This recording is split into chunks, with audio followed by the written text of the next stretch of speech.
In front of me is Oppo Reno 13F, and today I would like to show you how you can add a password to Google Passwords Manager. Begin by opening Settings and scrolling all the way down to hit Google.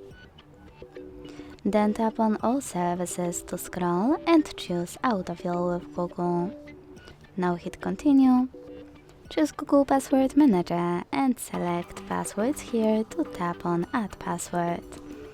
Now input all of those informations.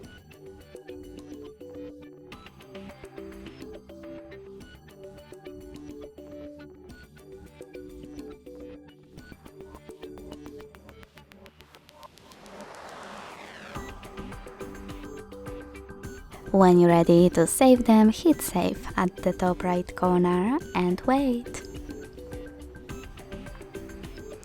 Thanks so much for watching. If you enjoyed this video, leave a like, comment and subscribe. Bye!